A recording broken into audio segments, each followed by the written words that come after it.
আমাদের প্রিয় নেত্রী দেশ নেত্রী বেগম খালেদা জিয়া, আমাদের প্রিয় নেতা শহীদ রাষ্ট্রপতি জিয়াউর রহমানের মৃত্যুর পর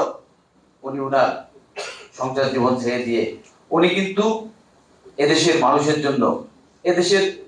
মানুষের গণতান্ত্রিক অধিকার ফিরিয়ে দেওয়ার জন্য উনি কিন্তু রাজপথে নেমেছিলেন। উনি দীর্ঘ 9 বছর আন্দোলন সংগ্রাম করার মধ্য দিয়ে এদেশের মানুষকে আবারও নতুন করে উপহার দিয়েছিলেন সংসদীয় গণতন্ত্র।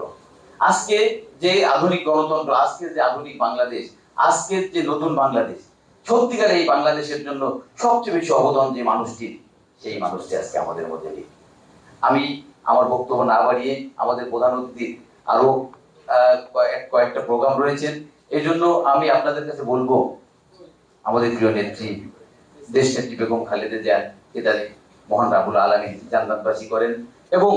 তার কর্মময় জীবনকে যাতে আমরা অনুসরণ করি, অনুকরণ করি। এবং আমি সবসময় মনে করি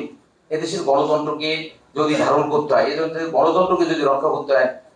অবশ্যই আমাদের প্রিয় নেত্রীর কর্মময় জীবনকে আরো বেশি সামনের দিকে নিয়ে আসতে হবে, আরো বেশি ওনার কর্মময় জীবন নিয়ে, ওনার রাজনৈতিক জীবন নিয়ে আরো বেশি গবেষণা করতে হবে। তাই আমি আমার বক্তব্য না বাড়িয়ে আবারও সবাইকে ধন্যবাদ জানিয়ে, বিশেষ করে আমার সহধর্মিনী, আমি কিন্তু সত্যি করে হয়তো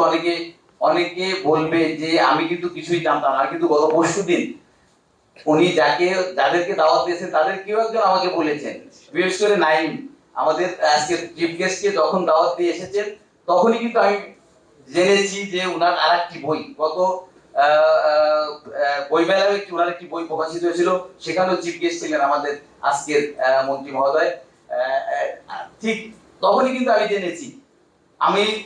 সত্যি আজকে আমার আসার ইচ্ছা ছিল না, কিন্তু আজকে যে মানুষটিকে নিয়ে লিখেছেন, উনি আমার আবেগ, উনি আমার অনুভূতি, উনি আমার আদর্শ, যার জন্য কিন্তু আমার আশা। আমার এই আবেগ, এই অনুভূতিকে নিয়ে লেখার জন্য আমার সহধর্মিণীকে আবারও ধন্যবাদ জানাই। পাশাপাশি আমি আপনাদেরকে বলবো আমাদের মহান নেত্রী জীবনী নিয়ে, মহান কর্মময় জীবন নিয়ে আপনারা বেশি বেশি পড়াশোনা করবেন এবং সত্যিকারে যদি এদেশে গণতন্ত্র রক্ষা করতে হয়, আধুনিক বাংলাদেশ গড়তে হয়, স্বনির্ভর বাংলাদেশ গড়তে হয়, অবশ্যই আমাদের মহিষী নেত্রী, আমাদের সদ্য মরহুমা দেশ নেত্রী বেগম খালেদা জিয়ার কর্মময় জীবন নিয়ে আমাদেরকে আলোচনা করতে হবে।